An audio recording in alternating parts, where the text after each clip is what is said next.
when I took over, we talked to them. They were very interested in digitization, which was then becoming the big thing. Very, very few collections around the world had actually done a lot of big digitization. But that was 2006. 2006. Wow. And so for about 2 or 3 years, about 2 years, we quibbled over how we would do it, and we planned and so on. And then we got £1 million from the Friedberg family to digitize the whole collection. And they hired, they built a team in Israel who would accept all our images, and they would process them, and they would build this great website, which we all use now, the Friedberg Geniza project website. At least 5 days a week I use it. Yeah. And they did that. They got an Israeli computer scientist called Yaakov Shweka, who had built the Bar-Ilan Responsa project website. Which I also use about 5 days a week? Exactly, right? So he had done that, which is a remarkable piece of work. And I didn't know those two are related through... Still usable today, right? Yeah. And so he was the perfect choice to do this. And he, we had long conversations with him about how exactly we were going to digitize, because it's not easy to digitize 200,000 items. Would we include scales? Would we shoot every single item, an individual photo of each item, which is what we more or less did. Everything had to have a number, which wasn't that easy because we have lots of items where we have multiple pieces under one number, but that's no good. So we had to come up with all new ways of numbering, and then shoot them on a vibrant blue background, which we really didn't want to do because in the early days of digitization, you shoot on a neutral background, a black, a grey, or a white. But he wanted them shot on a vibrant blue background because he had worked out that, well, as he said, the biggest consumer of our images in the future would not be people but computers, right? Because as soon as everything would be imaged, you can then do super things with big computers. So he anticipated AI and big data. Exactly. Wow. And so he actually said... This was Shweka? Yeah, he actually said that to me. The biggest consumer of our collection would be computers. That was some insight. And he said the problem is computers are not that smart, and they can't see a brown manuscript against a black or grey background, especially if it's got black ink on it. Okay. They get too confused. So he came up, he sort of did some calculations and worked out the exact opposite. He sort of took an average color of our brown manuscripts and he worked out the exact opposite with this vibrant blue color, which he gave us a specific Pantone number, so we got a specific blue. Yeah, a specific blue. That's cool. Which we made sheets of that sits behind every fragment, and we called this blue Shweka blue. Oh, really? Yeah. I didn't know that. Yeah, because it's a unique shade of blue. That's very interesting. And that's why, if you look at the collection on our website, for instance, everything is on a vibrant blue background. And after we shot everything, it took 3 years. It took every day of my life for 3 years. Wow. I wasn't doing the photography. We had a whole team downstairs. We had 3 or 4 photographers. We bought these brand new phase 1 digital backs. They were 60 megapixel or something in those days. I mean, that's a big deal back then. Massive. The iPhone we're recording on this has 45 megapixel, but the lens isn't as good probably as. No, these are incredible. And we were learning on the so we shot everything on the cameras hung above. Yeah. And we shot everything at a fixed height, so that at the beginning of every folder, we would shoot a ruler.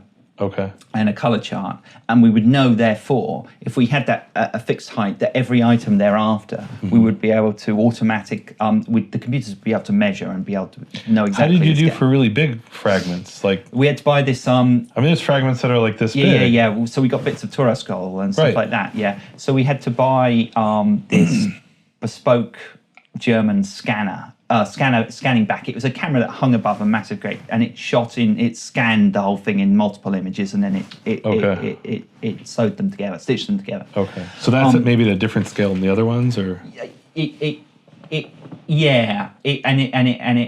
had its own bespoke color space as well, which gave us some trouble. But it was the only thing capable of doing it in those days. Right now, it would be much easier, but it was the only thing in those days. So we had to get that, and. We was kind of learning on job, because one thing about it, so we had big lenses on these cameras, and these cameras hung above, and once a day you'd sort of shoot the ruler, and then you'd shoot, and we had to get through 200,000 fragments. I mean, front and back. So here's my big question. So today they're all sewn into Melanex, which is this type of plastic. Were they in Melanex back then? They were in Melanex, which is a nightmare. So did you have to take them out? No. Oh, you did it through the Melanex. Because photographers the art, as you said before, the art of photography is not like focusing the camera; it's lighting Right, that's the object, right? Yeah. So if you have lights on both sides, you can cancel out reflections. We still have, at the end of the process, we had a quality control check where we went through and Yeah. said, no, there's a reflection, you can't read the text on this Okay. bit. And we had to reshoot those. Occasionally we had to take them out of Melanex, but no, because the Melanex is sometimes a bit rippled, Right. and sometimes it's full of scratches. yeah. Every time I see those scratches, I see them in my microscope. Every time I see them, I'm like, wow, this really is necessary, the Melanex, because if it wasn't here, those scratches would be on the fragment. Yeah, like Maimonides' fragment, that everyone has looked at, the autograph of Maimonides has got so many fingerprints and so on. Wow. And also, I've been there when certain Israeli government ministers have kissed the manuscript. So, Really? Yeah. Anyway, Okay. so in the course of doing that, we were sort of... Specifically the Maimonides? Yeah, fragment? Maimonides, yeah. Wow. Yeah, Okay. we discovered... I kissed it. Oh, boy. I mean, one problem we hit early on was that in shooting like hundreds and thousands of images a day, that you do actually need to adjust the focus on the camera, even though you're shooting at fixed height, because gravity, if your camera's hanging and you've got a big lens on it, gravity will gradually unfocus the lens, right? Wow. And we didn't discover that for some weeks. Did you have to redo We a had bunch? to reshoot Oh, a wow. whole bunch of stuff Wow. as it was increasingly going blurry.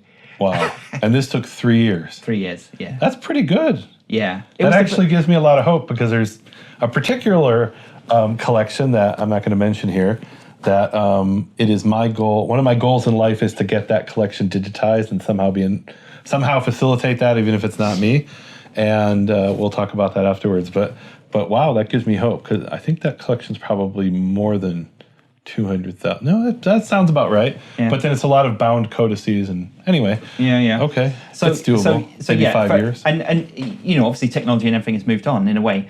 Now, when we shoot codices, in those days, we now have these amazing cradles that we use vacuum pumps to kind of hold pages open, so you don't need to put weights on them and all that kind of thing. And you can shoot volumes that are at different angles, so you don't have to put too much pressure on the spine. All that kind of stuff you can do. But when we were doing it, it was pretty basic. But the power of these new digital backs is what made it possible. Because if we'd done it like 5 years before, everything would have been shot at a much lower resolution, and by now we would probably be thinking we'd need to reshoot everything. Right. As some of the early pioneers of digitizing their collections have discovered, that if you shoot everything at 300 DPI or whatever they shot in those days, it's not good enough. Right. Yeah, and I probably shouldn't name names, but there's one particular collection here in the United Kingdom that they were some of the pioneers, and I'm specifically thinking of the Torah scrolls that they did, that basically I can't use the images, because when I zoom into the full zoom, it's blurry. Yeah. So I'm looking for details like, was a letter re-inked? Was it drawn over? Was it erased? Yeah, you can't. I can't tell. Yeah. So hopefully with ours, you see, we kind of future-proof them by shooting at the highest possible those resolution. are pretty amazing. The images you have. We had all sorts. When you're shooting at that scale, you have to think about things like so. Shueika wants us to put a big scale in the color chart in every photo, and to use a kind of the standard color chart or whatever, they're quite big. And so if you think that's increasing the file size of every single image, and once you start thinking about storage, you're looking at terabyte, adding terabytes to your storage, which in those days was, and it's not cheap now, but in those days it was really expensive. So we had to not do color charts in every photo. Okay. We took this kind of, we took an index photo at the beginning of every folder, and then that. So those little scale bars that you have, is that a physical thing, or is that added afterwards? The scale bar that's in it, that's on the class mark. That's sewn into the Melanex pocket. I see. Yeah. Okay. Oh, okay. That makes sense. Yeah. And then once we finished it all, once we had all 200,000, then we have a copy here. We still gradually putting it up online with catalogue descriptions, but the whole thing has been available now for years on the Free Bergenese website, and it's also available now on Kativ, the National Library of Israel's fancy new digital library. And what Shueika did in the early days was he recognized that, one of the things when you have all the photographs is that you could attempt to try and, reunite these torn up bits of manuscript. Because in the past, I did it myself. I managed to find two halves of Moreh Nevuchim by the Guide for the Perplexed by Maimonides. I found two halves. A bit was in Manchester, and a bit was in our collection. They were Yeah. the same leaf had been torn in half and was Wow. now in 2 separate Geniza collections. That's a But puzzle. you can only do that from your memory. Right. But Shueika had all his images, so he hired some supercomputer time in Israel, and he ran everything through supercomputers to give it kind of a everything has. I don't quite know exactly, but I think it's they kind of like the computer rasterizes the image and it just looks at sort of white and because computers don't see color anyway. Okay. They Just trying to fit the puzzle pieces together. yeah, they look at the amount of the density of ink on a page, and then they compare that with every other image. Wow. And All if they're 200,000. close, yeah, then and so there is on on the Feedback Geniza project website, there's a Right. button that sort of find joins to this fragment, Right. and you'll if you have a nice 3-column Bible, you'll press that, and it will come back with all these printed copies of the Bible that have multiple columns and Right. things. So it's not great, but But it's a place to start. it is a place to start, and it has Right. found some matches. That's amazing. The problem there is that probably the computing power wasn't enough, and if we should probably do this again in the future, and it will be much better. What I love on that website, Geniza.org, the Friedberg site, is that you can take 2 different pieces and you can try to move them around. It's literally it's like one of those puzzle games where you can try to fit them together. And you could probably do that yourself in Photoshop, but here you don't have to mess around with it. It basically it's an interface where you can do it organically there. And then you can document that, hey, I found these 2 pieces that joined, and here's how they joined together. And I've seen fragments where a bunch of different scholars came along and fit all these pieces together. And there might be 5 different fragments that form a single bifolio, two leaves. Yeah, 4 I mean, pages. particularly with paper, the kind of paper that you get in the Geniza, it does tend to kind of fragment into tiny little pieces. Yeah. Yeah.